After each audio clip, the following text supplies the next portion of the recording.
Focus किस पे रहता है, वर्क पे रहता है। तो ये वर्क ज्यादा कर रहा है, ये वर्क कम कर रहा है। ये सभी बहुत डेंजर टॉपिक माने जाते हैं, बट मैं बोलूंगा सबसे सिंपल टॉपिक। कहानी उल्टा होना स्टार्ट होगा। अब बेचारे इस इस वीडियो के अंदर ना मोस्ट डिफिकल्ट जो बच्चे बोलते हैं उस टॉपिक को कवर करूंगा बहुत सिंपल तरीके से। प्लीज कान में एक हेडफोन लगा लो, जिससे आपको चीजें बहुत क्लियर हो जाएगी और बहुत अच्छे समझ में आ जाएगा।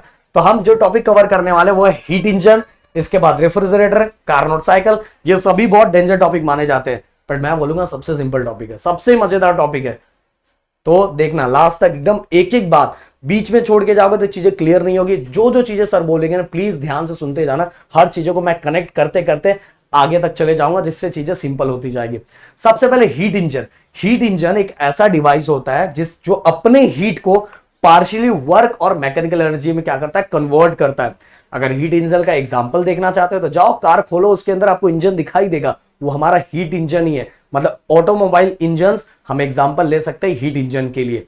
अब गाइस इसके अंदर होता क्या है, इसके अंदर गाइस देखो, हॉट रिजर्वायर होता है, वर्किंग सब्सटेंस होता है, देन कोल्ड रिजर्वायर होता है, और यही तीनों प्रोसेस करते हैं तो हमारा काम चलता है। हॉट रिजर्वायर क्या करता है, हॉट रिजर्वायर में से जो हमारा सिस्टम होगा, सिस्टम मतलब गैस, हॉट रिजर्वायर में से हमारा जो गैस होगा वो हीट को एब्जॉर्व करेगा। हीट को एब्जॉर्व करने के बाद वो क्या करेगा, वर्क करेगा। वर्क करने के टाइम पूरा का पूरा हीट यूज नहीं होता, तो जो हीट बच जाता है वो कोल्ड रिजर्वायर में क्या किया जाता है, वो कोल्ड रिजर्वायर में रिलीज कर दिया जाता है। तो इस तरह से हमारा कंप्लीट प्रोसेस होता है। अभी भी बहुत सारे मन में आपके डाउट होंगे जो आगे क्लियर होगा, इसलिए रुके रहना। मैं चीजें स्टेप में बता रहा हूं जिससे आपको समझ में आएगा। तो hot reservoir, working substance, then cold reservoir.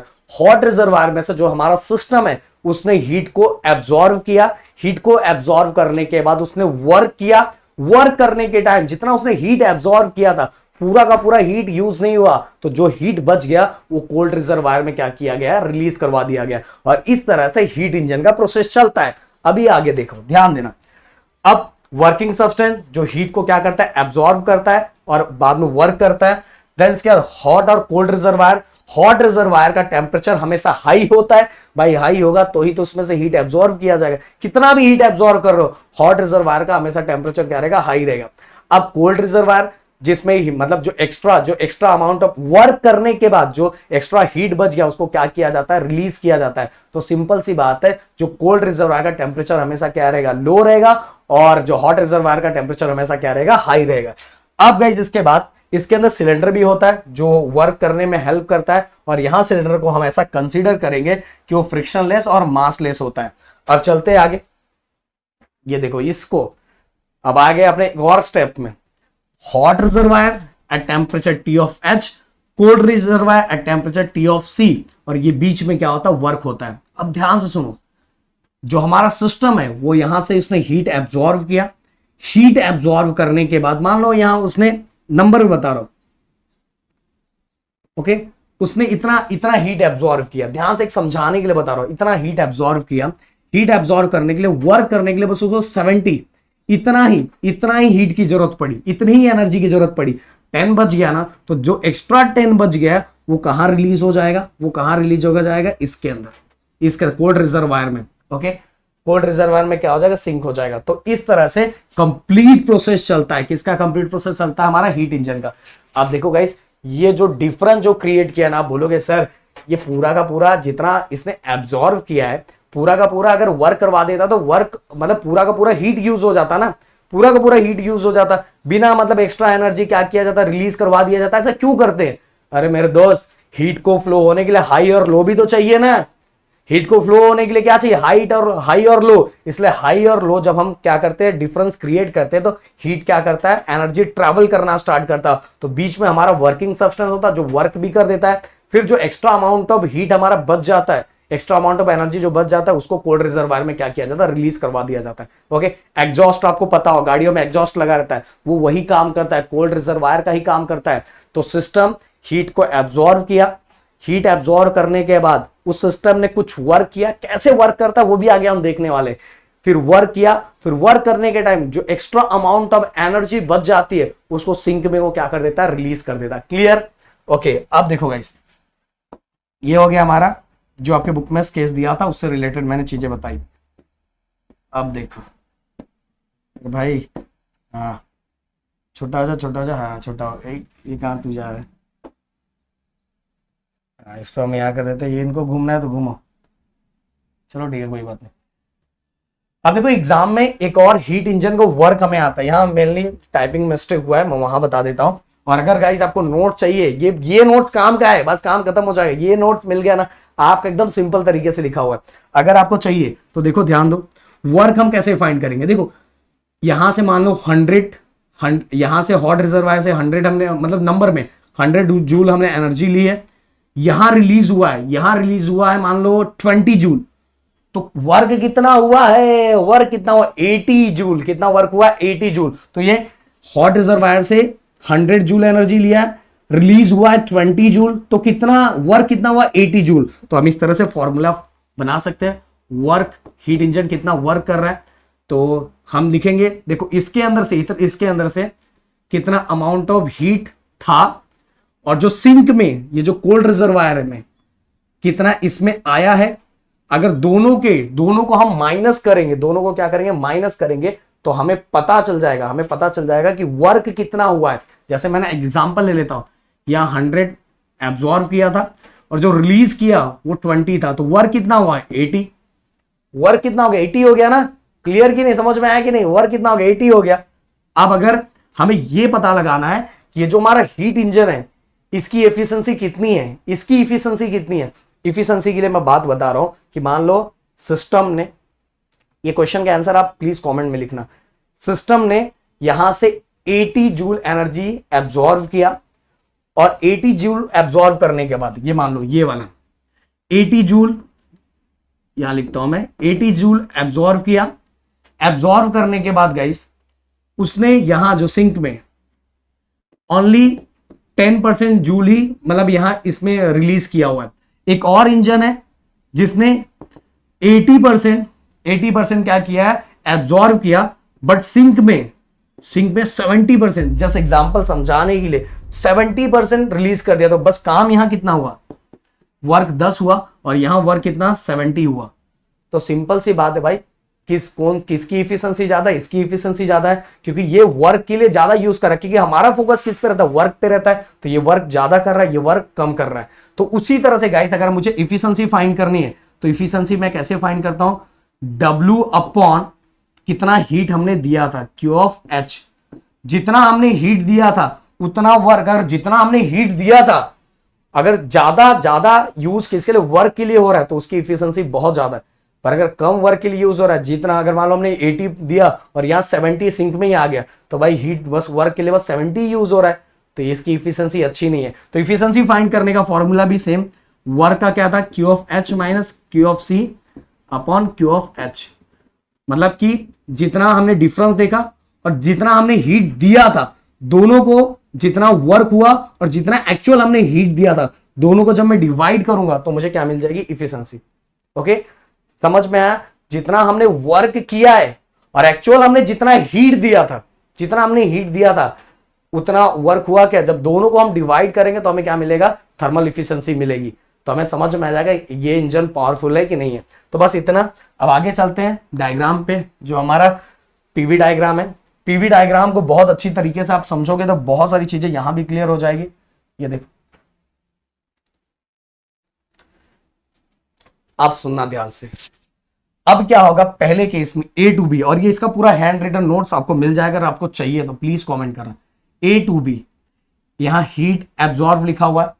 A to B में क्या होगा गाइस? A to B जो पहला आपने को पीवी ग्राफ में, पीवी डायग्राम में दिख रहा है, उसमें लाइन स्ट्रेट दिखाई दे रही है, एकदम स्ट्रेट लाइन दिखाई दे रही है। स्ट्रेट लाइन दिखाई दे रही है, मतलब अगर मैं इस पे देखूं तो एक ही पॉइंट पे है, और Y पे ऊपर की तरफ बढ़ रहा है, Y पे ऊपर की तरफ बढ़ रहा है, और इस पे बस एक ही पॉइंट पे। मतलब कहने का मतलब कांस्टेंट वॉल्यूम, क्योंकि इस पे चेंज नहीं हो रहा है, तो constant volume and increase in pressure, ये दो चीजें आपको समझ में आ गई। तो A to B में क्या होगा? A to B में जो सिस्टम है वो हॉट रिजर्वायर से हीट को क्या कर रहा है? एब्जॉर्ब कर रहा है at a constant volume and increase in pressure. ये हमारा पहला पॉइंट हो गया फ्रॉम A to B में। A to B में सिस्टम क्या कर रहा है? हॉट रिजर्वायर से हीट को एब्जॉर्ब कर रहा है at a constant volume and increase in pressure from point A to B। ये अपना पहला पॉइंट हो गया। इस पीवी डायग्राम को ना भाई आप खुद से लिख सकते हो, आता है एक्सप्लेन करने के लिए एग्जाम में, तो मैंने बता दिया, इसको देख लो। अब गई जैसे ये पहुंचा, सिस्टम ने हीट को एब्जॉर्ब कर लिया, हीट एब्जॉर्ब करने के बाद अब उसको वर्क करना है, क्या करना है, वर्क, काम करना है। तो भाई हमारी गाड़ी में जो पिस्टन लगा रहता है, अब गैस हमारा आ गया हीट एब्जॉर्ब करके, अब इसको क्या मारेगा, धक्का मारेगा भाई, चलो जाओ ऊपर, धक्का मारेगा, ऊपर जाओ, ऊपर जाओ मतलब वो पिस्टन को क्या कर रहा है, एक्सपांड कर रहा है, पिस्टन को क्या कर रहा है, एक्सपांड कर रहा है, पिस्टन को एक्सपांड कर रहा है, मतलब कहने का मतलब पिस्टन को एक्सपांड कर रहा है, मतलब जो गैस है, गैस पहले इतने में गैस था, अब गैस क्या हो रहा है, गैस की जगह बढ़ रही है, जगह बढ़ रही है मतलब क्या बढ़ रहा है, वॉल्यूम बढ़ रहा है, वॉल्यूम बढ़ रहा है। और गैस के जो यहाँ गैस जो जिसने हीट एब्जॉर्ब करके आया उसके लिए जगह ज्यादा बढ़ रही है, जगह बढ़ रही है क्योंकि पिस्टन ऊपर जा रहा है, पिस्टन ऊपर जा रहा है, वॉल्यूम बढ़ रहा है, बट अंदर का जो गैस है, गैस का प्रेशर क्या हो रहा है, कम हो रहा है, प्रेशर कम हो रहा है ना, प्रेशर कम हो रहा है, प्रेशर कम हो रहा है, तभी तो धक्का मार रहा है, किसको धक्का मार रहा है, पिस्टन, तो पिस्टन ऊपर जा रहा है, और ये जो गैस यहाँ हीट एब्जॉर्ब करके आई है उसका वॉल्यूम बढ़ रहा है, मतलब जगह बढ़ रही है, और प्रेशर क्या हो रहा है, कम हो रहा है।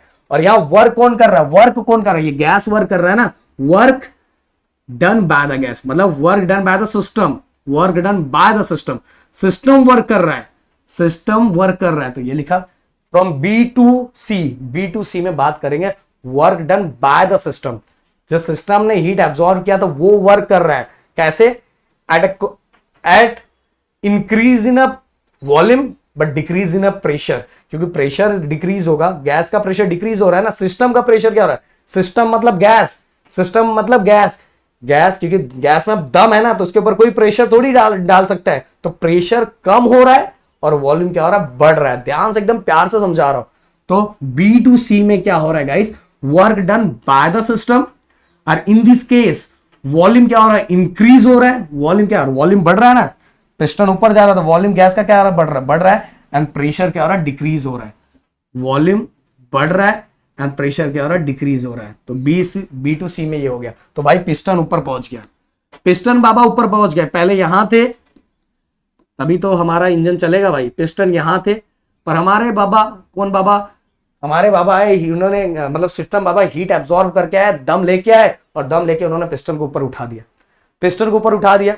अब गाइस हमने पहले ही देखा था कि हॉट रिजर्वायर से जितना हीट एब्जॉर्ब किया जाता है पूरा का पूरा हीट वर्क करने के लिए यूज नहीं होता। तो मान लो यहां से इन्होंने 80 हीट एब्जॉर्ब किया था, और इसको उठाने के लिए इन्होंने 70 मतलब कंप्लीट यूज कर रहे, अभी भी 10 बचा हुआ है।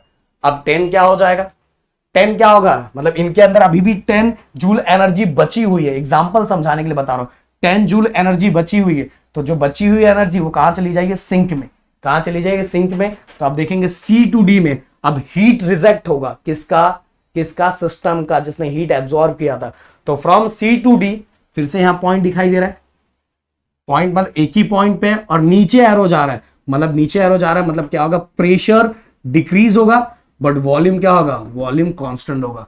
तो from point C2D in this case heat जो मतलब in this case system release it's extra heat, जो एक्स्ट्रा हीट है वो क्या करेगा, रिलीज कर देगा किसके अंदर, कोल्ड रिजर्वायर में।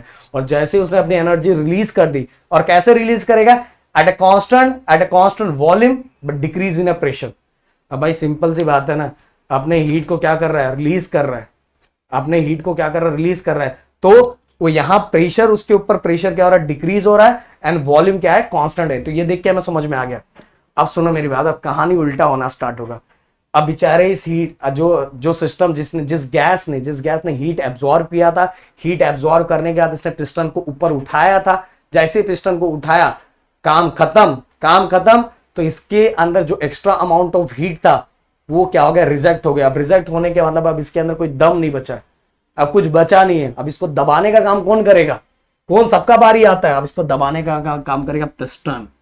अब पिस्टन नीचे आएगा क्योंकि अब इसका दम खत्म हो चुका है, इसके अंदर कुछ एनर्जी बची नहीं है, हीट कुछ बचा ही नहीं है। अब कुछ एनर्जी हीट नहीं बचा है तो बोलेगा ठीक है भाई, पिस्टन एक बार ऊपर चला गया था, अब पिस्टन नीचे आएगा। भाई ऊपर नीचे पिस्टन आएगा तो ही तो काम होगा ना। तो पिस्टन ऊपर गया, अब उसको नीचे भी आना चाहिए। तो जैसे इस हीट का, जैसे इस सिस्टम का, जो सिस्टम ने हीट एब्जॉर्ब किया था, पूरा हीट क्या हो जाएगा, रिलीज हो जाएगा, रिजेक्ट हो जाएगा।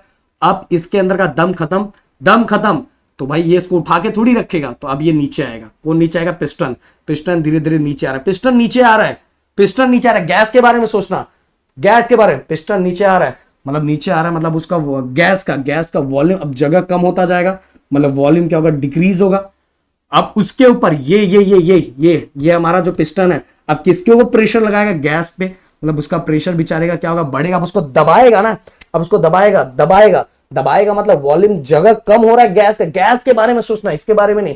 गैस का जगह कम हो रहा है और उसके ऊपर प्रेशर क्या हो रहा है? बढ़ रहा है। देखो ये देखो, अंदर की तरफ जा रहा है, अंदर की तरफ, आगे नहीं जा रहा है, अंदर की तरफ, मतलब अंदर की तरफ जा रहा है। मतलब हम बात करेंगे प्रेशर बढ़ रहा है एंड इस साइड आ रहा है, मतलब वॉल्यूम क्या हो रहा है? डिक्रीज हो रहा है। प्रेशर बढ़ रहा है, वॉल्यूम क्या हो रहा है? डिक्रीज हो रहा है। तो इस समय वर्क कौन कर रहा है? Work done on the system. ये जो गैस था, ये हमारा सिस्टम था, सिस्टम खराब हो गया। अब इस सिस्टम के ऊपर कौन वर्क कर रहा है? पिस्टन। तो वर्क ऑन द सिस्टम, और वर्क ऑन द सिस्टम, तो पिस्टन फिर से आ जाएगा नीचे। और जैसे ही फिर से नीचे आए, फिर से कुछ यहां से फिर से यहां पेट्रोल और डीजल जो हीट एब्जॉर्व करेंगे, एब्जॉर्व करने के बाद फिर से क्या करेंगे? इसको ऊपर उठाएंगे। जैसे ही ऊपर जाएगा, वर्क खत्म, एक्स्ट्रा अमाउंट ऑफ हीट क्या हो जाओ रहेगा, वो रिजेक्ट हो जाएगा। फिर रिजेक्ट होने के बाद इसकी एनर्जी खत्म, फिर से पिस्टन नीचे आएगा। फिर से यहाँ पेट्रोल और डीजल जो हीट एब्जॉर्व करेंगे, फिर से ऐसे ऐसे करके पिस्टन ऊपर नीचे ऐसे ऐसे मूव होता रहता है। और इस तरह से ये कंप्लीट प्रोसेस होता है। तो गाइस, मैंने पूरी तरह से एक स्टोरी की तरह बिल्ड करके आपको बताया। पहले कंडीशन के अंदर हीट एब्जॉर्व हुआ at a constant volume and increase in pressure. Then जैसे उसने एब्जॉर्व कर लिया, पिस्टन को उठाने की बारी। इसलिए पिस्टन को कौन उठा रहा है? सिस्टम मतलब यहां गैस जिसने हीट एब्जॉर्व किया है। तो अब वर्क बाय द सिस्टम, क्योंकि पिस्टन को उठा रहा है, पिस्टन को क्या कर रहा है? उठा रहा है, ऊपर की तरफ उठा रहा है। तो work done by the system at मतलब कहां से? B to C. बट क्या कंडीशन है? Increase in a volume but decrease in a pressure. Pressure decrease हो रहा है ना, क्योंकि कौन उठा रहा है? गैस उठा रहा है, सिस्टम उठा रहा है। तो सिस्टम में प्रेशर थोड़ी है, इसलिए तो उठा रहा है, पर उसका वॉल्यूम क्या हो रहा है? इंक्रीज हो रहा है। गैस के बारे में सोचना, पिस्टन के बारे में नहीं। तो गैस का वॉल्यूम बढ़ रहा है, वॉल्यूम बढ़ने के साथ ही प्रेशर क्या हो रहा है? कम हो रहा है। और इस तरह से सभी चीजें मैंने बताई। एक बार वर्क ऑन द सिस्टम, एक वर्क बाय द सिस्टम। तो ये हो गया हमारा पीवी डायग्राम। तो मेरे ख्याल से चीजें क्लियर हो गई होगी। मिलते हैं गाइस नेक्स्ट वीडियो में। और अब नेक्स्ट जो वीडियो होगा वो रेफ्रिजरेटर के बारे में होगा, और इसी तरह से एकदम प्यार से उसको बताऊंगा। और ध्यान से हेडफोन लगा लेना और चीजों को सुनना, देखो सब चीजें क्लियर हो जाएगी। मिलते हैं नेक्स्ट वीडियो में। Thank you so much guys, जय हिंद दोस्तों।